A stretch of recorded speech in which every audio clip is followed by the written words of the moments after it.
প্রিয় মাধ্যমিক 2024-এর ছাত্রছাত্রী বন্ধুরা, আজই তোমাদের জিওগ্রাফি পেপারটা ছিল।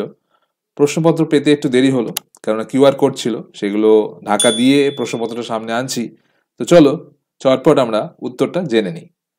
তো প্রথমে দেখো তোমাদের এমসিকিউ গুলো যেটা আছে, বিকল্প থেকে সঠিক উত্তর বেছে নেওয়া। একটি বহির্জাত প্রক্রিয়ার উদাহরণ দাও। এটা হচ্ছে খুব সহজ। দেখো ঘটা তোমাদের এখানে অ্যান্সার হবে। নেক্সট দেখো, পার্বত্য হিমবাহের শীর্ষদেশে হিমবাহ ও পর্বতগাত্রের মধ্যে সংকীর্ণ ও গভীর ফাটল গুলিকে কি বলে? বাকসুন। খুব সহজ এটা, 2 নম্বরটা। নেক্সট দেখো 3 নম্বরে, বায়ুমণ্ডলে যে স্তরে হাওয়ায় গোলযোগ দেখা যায় সেই স্তরটি কি? দেখো প্রথমে যেটা ট্রপোস্ফিয়ার, এখানে কিন্তু হয়। নেক্সট দেখো, বৈচিত্র্য উত্তাপ সংঘটিত হয় যখন কি উষ্ণতা বৃদ্ধিতে উষ্ণতা বৃদ্ধি পায়, উচ্চতা বৃদ্ধিতে উষ্ণতা হ্রাস পায়, বৃদ্ধি পেলেই কিন্তু সংঘটিত হবে। তো কটা এখানে অ্যান্সার হবে। নেক্সট চলো দেখি, ভূপৃষ্ঠের কোন একটি স্থানের জোয়ারের সঙ্গে ভাটার সময়ের পার্থক্য সময় পার্থক্য কিন্তু 6 ঘন্টা 13 মিনিট। খটা তোমাদের এখানে কিন্তু অ্যান্সার হবে। নেক্সট চলে যায় দেখো 6 নম্বরে, সমুদ্রের যে স্থানে উষ্ণ ও শীতল স্রোত উভয়ে মিলিত হয় তাকে কি বলে? কিন্তু হিমপ্রাচীর বলে কিন্তু এখানে। তো নেক্সট দেখো, বিষাক্ত নয় এমন একটি বর্জ্য পদার্থের উদাহরণ হলো কি? ধানের খোসা।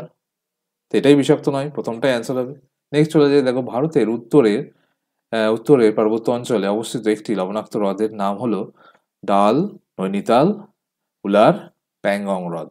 প্যাংগং হ্রদটা এখানে অ্যান্সার হবে উত্তর পার্বত্য অঞ্চলে। নেক্সট দেখি, ভারতের একটি মুখ্য বৃষ্টিচ্ছায়া অঞ্চল হলো শিলং মালভূমি, হিমালয়ের পাদদেশ, পূর্বঘাট পর্বতের পূর্বঢাল, ছোটনাগপুর মালভূমি। এটা হচ্ছে কিন্তু শিলং মালভূমি, এখানে এটা অ্যান্সার হবে। নেক্সট দেখো আমরা 10 নম্বরে চলে যাই। ব্যাসল্ট শিলার আবহবিকারের ফলে সৃষ্ট মৃত্তিকা হলো লোহিত, পলি মৃত্তিকা, কৃষ্ণ মৃত্তিকা, ল্যাটেরাইট। এটা হবে কিন্তু কৃষ্ণ মৃত্তিকা। নেক্সট চলে যাই দেখো আমরা, ভারতের কেন্দ্রীয় কার্পাস গবেষণা কেন্দ্রটি কোথায় অবস্থিত? কেন্দ্রীয় কার্পাস গবেষণা কেন্দ্রটি হচ্ছে নাগপুরে অবস্থিত। এটা হবে অ্যান্সার, নাগপুর। নেক্সট চলে যাই আমরা, দেখো বনজ ভিত্তিক শিল্পের একটি উদাহরণ হলো, দেখো খুব সহজ, কাগজ শিল্প দিয়ে দিয়েছে। নেক্সট চলে যাই আমরা, দেখো ভারতের ডেট্রয়েট বলে পরিচিত, ডেট্রয়েট হচ্ছে চেন্নাই। খুব সহজ এটা। নেক্সট 14 নম্বর, মাল্টিপল চয়েসের শেষ প্রশ্ন দেখো, উপগ্রহ চিত্রে নদী ও জলাশয় যে রঙে সাহায্যে দেখানো হয়ে থাকে সেটা হচ্ছে কি? খুব সহজ এটা, গাঢ় নীল রঙের। নেক্সট চলে যায় বিভাগ খ, দেখো শুদ্ধ অশুদ্ধ।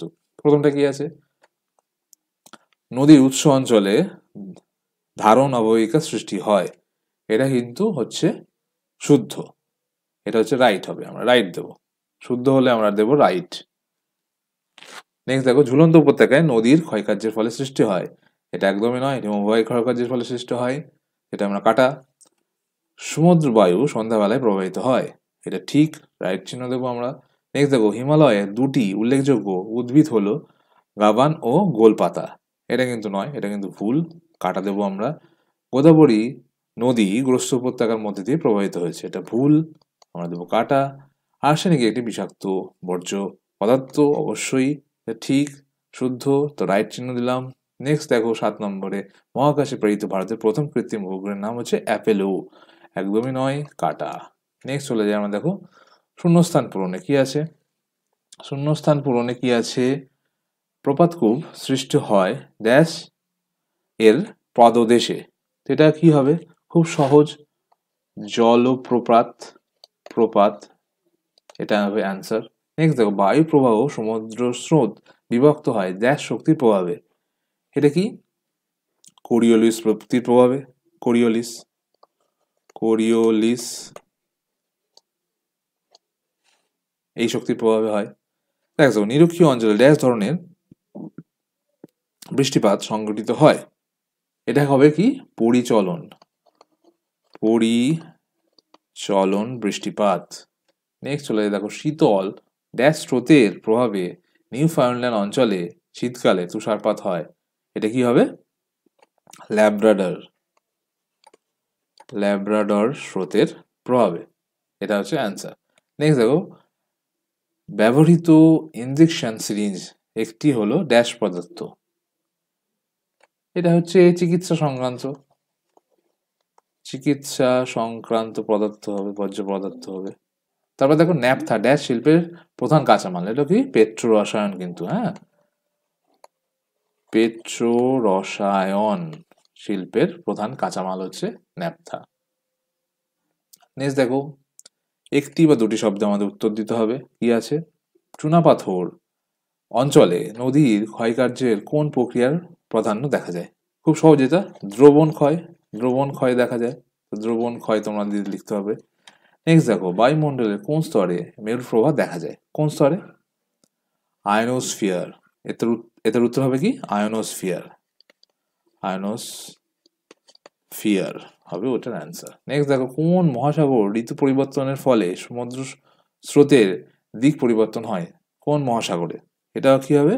ভারত মহাসাগর বা ইন্ডিয়ান ওশান, ভারত মহাসাগর। নেক্সট দেখো কর্ণাটকের ব্যবচ্ছিন্ন মালভূমির নাম লেখো। দাক্ষিণাত্য মালভূমি, খুব সহজ, দাক্ষিণাত্য মালভূমি, খুব সহজ এটা। নেক্সট দেখো কোন শক্তিশালী ক্রান্তীয় ঘূর্ণিঝড়ের প্রভাবে 2020 সাল খ্রিস্টাব্দে দক্ষিণবঙ্গ ক্ষতিগ্রস্ত হয়েছিল? খুব সহজ এটা, আমফানের সাহায্যে, আমফান ঝড়ের জন্যে। দেখো শ্বাসমূল কোন জাতীয় উদ্ভিদের একটি বৈশিষ্ট্য? কি হবে? ম্যানগ্রোভ বা কি হবে? লবণাম্বু উদ্ভিদ। ম্যানগ্রোভ বা লবণাম্বু, দুটো যে কোনো একটা লিখলেই হবে। খনিজ তেল ও স্বাভাবিক গ্যাস বহনে কোন পরিবহন মাধ্যম খুবই উপযোগী? তো এটার উত্তর হবে নলপথের মাধ্যমে খনিজ তেল সরবরাহ করা যেতে পারে, বা পাইপলাইন বলা যেতে পারে। পাইপলাইন, দুটোর একটা লিখলেই ঠিক। লাস্টে দেখো ভূবৈচিত্র্য সূচক মানচিত্রে যে কাল্পনিক রেখার সাহায্যে ভূমির উচ্চতা দেখানো হয় তার নাম কি? মানে টোপোগ্রাফিক্যাল ম্যাপে। এটা হচ্ছে কি? আমাদের সমোন্নতি রেখা, সমোন্নতি রেখা, এর সাহায্যে দেখানো হয়। লাস্ট দেখো বাম দিক থেকে ডান দিকের মিল। এর মধ্যেও আমি যে তোমাদের সাজেশন দিয়েছিলাম দুটো তোমাদের পরপর, সবগুলো অনেকগুলোই কিন্তু মিলে যাচ্ছে। দেখো কাশ্মীর উপত্যকা, খুব সহজ। দেখো আমি জাফরান এটা বলেছিলাম। তাহলে দেখো লুনি নদী হচ্ছে কি? দেখতে পাচ্ছি আমরা এখানে রাজস্থানে আছে লুনি নদী। তো দেখো রোডোডেনড্রন, এটা হচ্ছে কি? একটা আলপীয় উদ্ভিদ, খুব সহজ। আর সালেম হচ্ছে শঙ্কর ইস্পাত কেন্দ্র, খুব সহজ এটা।